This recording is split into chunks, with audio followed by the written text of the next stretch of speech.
cap was already on my head, and the first person who didn't show up on my graduation day was my father. I have been waiting for that moment for 4.5 years. Not because I needed the applause or the photos. I needed my parents to see me walk across that stage at Penn State and accept a degree in accounting that I had earned entirely on my own. No help, no cosigner, no safety net. I had worked 2 part-time jobs for 3 of those 4 years. I had eaten a lot of peanut butter. I had cried in parking lots after closing shifts at the restaurant, too tired to drive home but too anxious to sit still. My parents knew all of this, I had told them, and they said they were proud of me. But I want to back up a little, because if I start at graduation day, you'll think this is just a story about one bad afternoon. It isn't. It's about a pattern I spent 29 years mistaking for love. My brother is 2 years older than me. His name is Nathan, and growing up, Nathan was the one my parents introduced first at every family gathering. The one whose report cards got hung on the refrigerator, the one whose baseball games we never missed. Not even the away games, not even the way games, not even the ones 3 hours from home. I don't say this with bitterness toward Nathan. He didn't ask to be the favorite. He was just the one they chose, quietly and consistently, for as long as I can remember. When Nathan graduated from Ohio State, my parents flew out a week early. My mother helped him move into his off-campus apartment beforehand, bought him furniture at IKEA, organized his kitchen. My father took the whole week off work. We had a graduation dinner at a steakhouse. The kind was white tablecloths and a prix-fixe menu. And my parents gave Nathan a card with $5,000 inside. I know because Nathan told me later, and he seemed almost embarrassed about it. When I got into Penn State 2 years later, my mother said, "That's wonderful, honey. Are you sure about the accounting major? That sounds stressful." My father said, "Just make sure you have a backup plan." I did not get the IKEA trip. I did not get the steakhouse. I packed my car with what fit and drove to State College by myself, and I told myself it was fine, that this was just how things worked for me, and I could either spend my life grieving the gap or I could close it myself. So I did. I picked up a second shift. I applied for every scholarship I qualified for. I found an apartment I could afford with one roommate and split everything down to the cable bill. I did not ask my parents for money because I already knew, in the part of me that keeps careful track of these things, that asking would only remind me of the answer. The accounting degree took longer than I planned because of a medical issue in my junior year, nothing life-threatening, but enough to knock me off course for a semester. My parents sent a card. My roommate, a girl named Skylar, who is still one of my closest friends, drove me to every appointment for 6 weeks. By the time I was close to graduating, I had a full-time offer already lined up at a mid-sized firm in Philadelphia. I had done it. Not the way I'd imagined at 18, but I had done it. And I think I needed, for my parents to see it. I sent them the graduation details 3 months in advance. I emailed the ceremony schedule, the parking information, the link to cap and gown pickup. My mother called me after and said, "We'll be there, of course." Wouldn't miss it for the world. My father got on the phone briefly and said, "That's my girl." It was one of the nicest things he'd said to me in years, and I held on to it. I want to stop here and ask you something. Before I tell you what happened on that Saturday morning in May and what I did after, tell me, where are you watching from right now? What time is it there? Because I have a feeling some of you already know where this story is going. And I think some of you have been there too. My graduation ceremony started at 10 in the morning. Skylar and her parents drove in the night before and met me for breakfast at a diner near campus. Her mom hugged me and told me she was proud of me, and I had to look at the menu so I wouldn't cry into my coffee. My parents were supposed to arrive by 9:30. I had given them the address, the parking garage, the gate number. I had texted my mother the night before to confirm. She replied with a thumbs up and a heart emoji. My father didn't text at all, but that was normal for him. By 9:45, I was in the staging area with my robe on, checking my phone between every instruction the coordinator gave us. Nothing from my parents. I texted my mother, "Are you guys here? We're lining up soon." She read it immediately. She didn't respond. I told myself traffic. I told myself parking was always a disaster at these things. I told myself they were probably already inside, just in a bad cell spot. They called my row. I put my phone in my pocket. I walked across that stage, shook the dean's hand, and accepted my diploma. The auditorium was loud and ecstatic and full of people in the seats, and I scanned the crowd the way you do when you're looking for someone specific, the way your eyes move differently when they're searching instead of just seeing. I did not find my parents' faces. I told myself maybe they were too far back. I told myself the lighting was hard. When the ceremony ended, I found Skylar and her family outside on the lawn. Her dad took about 40 photos of us in our caps and gowns. Her mother brought a bag with a card and a little succulent in a pot that said, "Watch me grow" on the label. And I laughed, and then I pressed my lips together and focused on the succulent. At 11:58, my mother texted me. She said, "We got a late start this morning. We're about an hour out still. Is there anything happening this afternoon we could catch?" I stood in the middle of a lawn full of people holding balloons and flowers and each other. And I read that text 3 times. An hour out. At noon. For a 10 o'clock ceremony. I didn't respond right away. I slipped my phone back into the pocket of my robe, and I stood there with Skylar's family for another 20 minutes, and I was present for all of it. The photos, the conversation, the moment her little brother asked me to explain what accounting actually was. I was present. But something had settled in me, very quietly, like sediment sinking to the bottom of still water. I found out the full picture later that afternoon, after Skylar's family took me to lunch. My mother called while I was walking back to my car. She explained, in the tone she uses when she's framing something carefully, that there had been a conflict. My cousin, my uncle's son, who I have spoken to maybe 4 times in the last decade, was having a graduation party of his own that morning. He had graduated from a community college nearby, and my parents had decided at some point between confirming they'd be at mine and the morning of, that they would stop at his party first. Just for a little while. It ran long. They didn't make it to me. A graduation party. A backyard graduation party for someone they see twice a year, for a milestone they chose over mine. I said, "Okay." My mother said, "We're so sorry, honey. We really are. We'll take you to dinner to celebrate." I said, "I have plans tonight." And then I said I had to go, and I hung up. Have you ever had a moment where something you've been explaining to yourself for years just stops needing an explanation? Where you stop reaching for the charitable interpretation not because you're angry, but because you finally run out of the energy it takes to keep doing it. That was that afternoon for me. Standing in a parking garage at Penn State with my diploma in a cardboard tube and a succulent in a plastic pot, understanding something I had technically known for a very long time. I didn't cry until I got back to my apartment, and then I cried for a while. Not dramatically, just the kind of quiet crying that comes when you've been holding something for too long and you finally set it down. Skylar came over that night. She didn't say a lot. She brought food and we watched something on Netflix, and she fell asleep on my couch, and in the morning she made coffee and asked me what I needed. I told her I needed a few days. She said okay. I spent those few days doing something I had been slowly approaching for a long time, taking an honest inventory. Not of what my parents had done wrong. I'd had that list memorized since I was about 16, but of what I had built my life around in response to it. I had a job offer in Philadelphia. I had been planning to stay within a few hours of home, partly because that's what you do, partly because I think some part of me had still been hoping that if I stayed close enough, something would eventually shift. I called the firm in Philadelphia and confirmed my start date. I'd been half planning to ask if there were any delays possible, to give myself time to find housing closer to my hometown.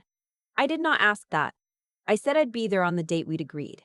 Then I opened my laptop. I had been listed on my parents' homeowner's insurance as a dependent for years, one of those administrative details that nobody officially updates. I called and had myself removed. I went through my paperwork and removed my parents from my emergency contacts on every form I could access and replaced them with Skylar. I had a small savings account at the same bank as my father, a holdover from when he'd added me as a teenager. I moved everything out of it and closed my portion. None of this was dramatic. None of it was announced. I didn't call my parents and make a speech. I didn't send an email. I just started the process of making my life something they weren't woven into by default. I found an apartment in Philadelphia. I gave my new address to Skylar and to two other friends I trusted. I did not give it to my parents. My mother texted me about dinner 3 more times over the next 6 weeks. Each time I said I was busy or didn't respond until enough days had passed, that a response felt pointless. She did not push very hard. I noticed that. My father called once about a month after graduation. He said, "Your mother says you're upset." I said I wasn't upset. I was just busy with the move and the new job. He said, "Okay, well, let us know if you need anything." I said I would. We hung up. He didn't call again. I want to be clear about something, because I think it matters. I didn't ghost my parents out of revenge. I didn't do any of it to hurt them or to make them feel what I had felt. I did it because I finally understood, on that lawn with the balloons and the diploma and Skylar's mom's hug still warm on my shoulders, that I had been trying to win something that was never going to be awarded. That I had been performing, working harder, staying closer, asking for less, trying to earn a version of my parents that didn't exist. And the thing about understanding that, really understanding it, is that it doesn't feel like freedom right away. It just feels like quiet, like a noise you'd gotten so used to that you stopped hearing it. And then one day it stops, and the silence is so complete that you don't know what to do with your hands. I started my job in September. I was good at it. My supervisor was a woman named Carol who had the kind of directness I found deeply relaxing after a lifetime of people who said one thing and meant another. She told me when I did something well, and she told me when something needed fixing, and I thrived in that environment in the way I hadn't expected. Skylar drove down to Philadelphia for my first weekend there, and we walked around the city and ate too much at a Lebanese restaurant on South Street, and she said, "You seem different." I asked how. She said, "Lighter?" Thanksgiving came. My mother called and asked if I'd be home. I said I was spending it with friends. She said, "Oh." And then there was a pause, and she said, "Nathan will be here." As if that were the thing that might change my answer. As if the information that my brother would be at the table, my brother who got the IKEA trip and the steakhouse and the $5,000 card, was supposed to pull me back. I said, "Tell him I said hi." And I meant it. I do not have anything against Nathan. He has his own relationship with our parents and his own version of our childhood, and those belong to him. I spent Thanksgiving with Skylar's family. Her mother set a place for me without being asked. And her grandmother, who is 91 years old and has very few remaining concerns about what anyone thinks of her, said grace, and then looked directly at me and said, "I'm glad you're here, honey." And I said, "Me too." Christmas was the same. I worked extra hours in December because it was a busy period at the firm and because I didn't mind having a reason to stay in the city. My mother sent a package in the mail, a candle and a gift card to a department store I never shop at, and a card that said she loved me and missed me and hoped we could see each other soon. I set the candle on my windowsill. It smelled like cedar. I lit it sometimes in the evenings and looked out at the street below and thought about how strange it is, the way love and absence can occupy the same space for so long without canceling each other out. I did not reach out to tell my parents my address. They never asked directly. I think they understood on some level that something had changed, even if neither of them had chosen to name it. About 8 months after graduation, my mother sent me a long text. It was not the first time she'd sent something emotional, but it was the most specific. She said she was sorry about graduation. She said she knew they had let me down. She said she didn't know how to fix things, but she wanted me to know she thought about it often. She said she loved me. I read it 3 times. I sat with it for 2 days. Then I wrote back. Not a long response. I didn't list grievances. I didn't demand acknowledgement of a specific number of specific moments. I just said, "Thank you for saying this. I love you too. I need more time, and I need things to actually be different, not just talked about. I'll be in touch." And I meant that. I'm not one of those people who believes that permanently cutting off your parents is always the right answer. I think those decisions are complicated and deeply personal and can't be handed out in a YouTube comment section. I don't know yet what my relationship with my parents looks like in 5 years. Maybe it's something rebuilt slowly, brick by brick, with a lot of honesty and a lot of patience. Maybe it doesn't get there. But I do know this. I walked across a stage at Penn State with a degree I had earned in full. in a field I had chosen, with a job already waiting on the other side. I did that with no cosigner and no IKEA trip and no $5,000 card. I did that on peanut butter and closing shifts, and Skylar in a very stubborn refusal to let myself believe I was worth less than the proof I was assembling piece by piece. I know what I built. And I know what it cost. And for the first time in my adult life, the people who were supposed to see me didn't show up. And I kept going anyway. Not for them. Not to prove something. Just because I am the kind of person who keeps going. That, it turns out, was the thing I needed to learn.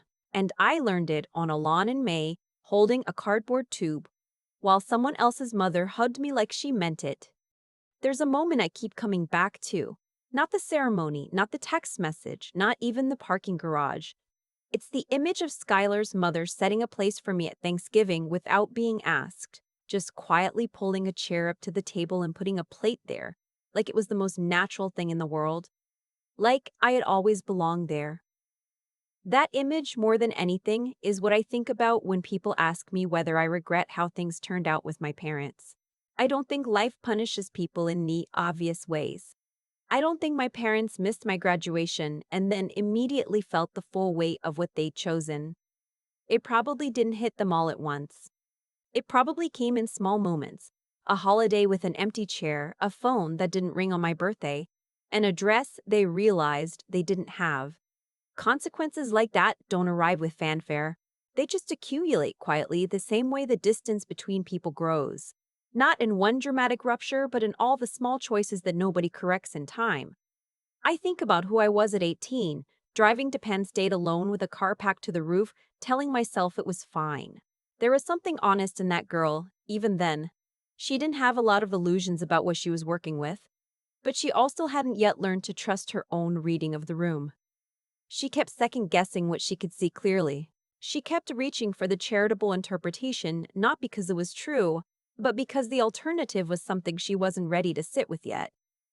What changed, somewhere in those 4 years and one May morning, was that I stopped outsourcing my judgment. Not in a bitter way, not in a I don't trust anyone way, just in the simple practical sense that I started letting what I saw with my own eyes count as evidence. My parents drove to my cousin's backyard party on the morning of my graduation ceremony. That is what happened. No amount of traffic or conflicting schedules changes the shape of that choice.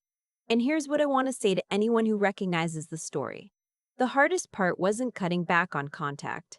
The hardest part was accepting that I had spent years trying to earn something through effort and excellence and proximity, and that those things, as genuinely good as they are to develop, cannot manufacture care in someone who has decided not to give it. Integrity doesn't extract love from people who are withholding it.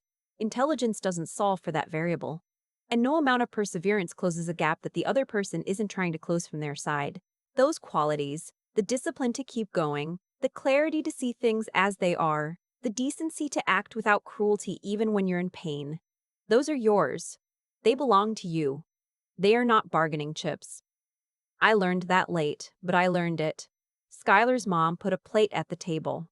Carol told me directly when my work was good. My grandmother. Skylar's, not mine.